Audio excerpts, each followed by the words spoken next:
Hello everyone and welcome back to Maple Leaf Reviews. My name is Jeffrey. My name is Jacob. And today we're doing another before and after where we take a look at our game before and after our very first play, giving you our expectations before we've ever played the game, and then our first impressions immediately after playing the game only one time. So today the game is Railroad Revolution from Watch Your Game. And now What's Your Game is like one of your favorite companies so right now. I picked this one up at Essen 2016. All I needed to know that it was a Watch Your Game game. Yeah. I was going to buy it regardless. And it's also from the same designers as Zhanguo, a game that I really like, which is also from Watch Your Game. So I was in. Right. Sight unseen, as it were. So I've read the rule book. I've just finished explaining it to you. I'm going to say that my expectation for this game, this is the one that I have the most trepidation towards from Watch Your Game. Sure. I'm a little bit worried that it's not going to live up to the other games that they've produced. Yeah, you just explained the game to me, and that was kind of my feelings as well. As you're going over the rules, I'm just like, oh, I don't know. It doesn't feel like it's up to their standard. Yeah, it's very simple. There's 4 actions that you can take. You can build stations, build railroads, build telegraph connections, or you can trade in some of your company to get some money. And then there's also some bonus based on the different color workers that you use and stuff like that. I don't know.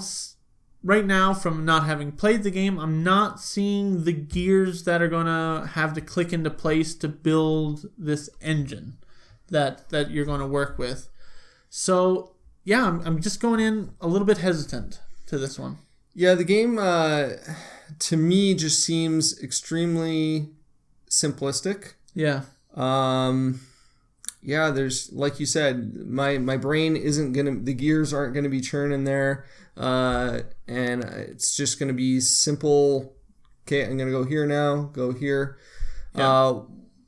But yeah. Like there's these three point tracks that you can move up on the side that, they're point multiplication tracks. So you can move up on one to give you more points for your stations in cities, more points for your stations in the telegraphs, or more points for having connected the level 5 cities. So I think it's mostly just going to be about trying to get points and not really building much of an engine.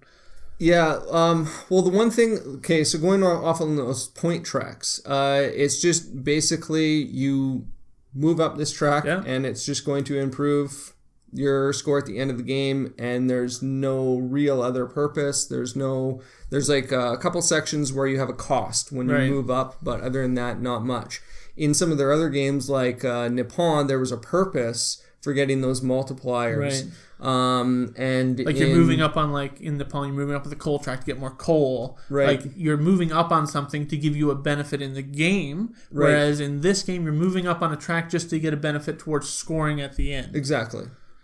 So it's quite linear in that sense, so I'm not getting the depth from that. Right. So let's get it to the table. We'll give it a try, and we'll come back and see what we think of Railroad Revolution. All right. We'll see you in a bit.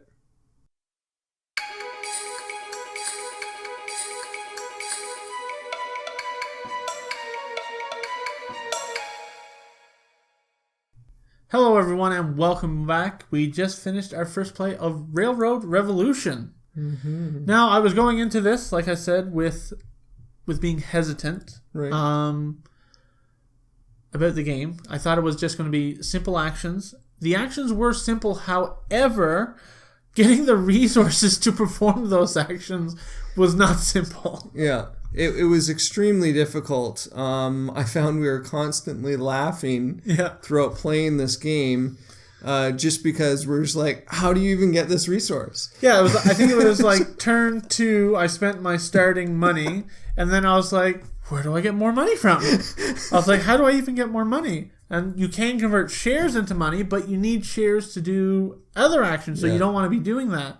So I'm like struggling to find ways to get money, and then towards the middle end of the game, like you're spending workers, you're either sending them to fulfill these milestones, which are in-game scoring objectives, and other things, or sending them off to to move up these different tracks. And then I was like, how do you even get workers? I was like, this is like the only way to get workers. Yeah, in the beginning of the game, you have access by putting out your stations, and that will get you workers. But after that, as you progress into the further part of the world, you're not getting those workers anymore. It's only the early stations that give them to you. So then all of a sudden you can't get workers anymore. Yeah, and there's a minimum amount of workers that you have to have. Yeah, so I'm like, I need to get more workers so I can send them off to the milestone so I can store more points. But then I'm like trying to figure out how to get them. Then I'm like, okay, I need to get them, but I need money. So then I'm like, oh, how do I get money?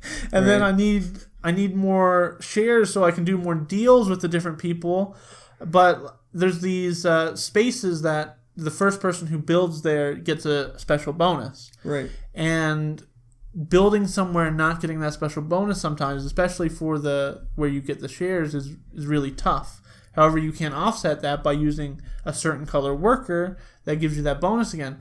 So my fear of it being simple, I think, was not well-founded. No. This game, the actions that you take are simple. Yes, you go here, you pay the money, you build the station. Yep. However, how it all works together with the different resources that you're managing and trying to get them and trying to do it efficiently, it isn't simple to see how you should be doing that. Right. You're constantly trying to chain things, but then you need the appropriate colors of workers. So then it's how do I get that color?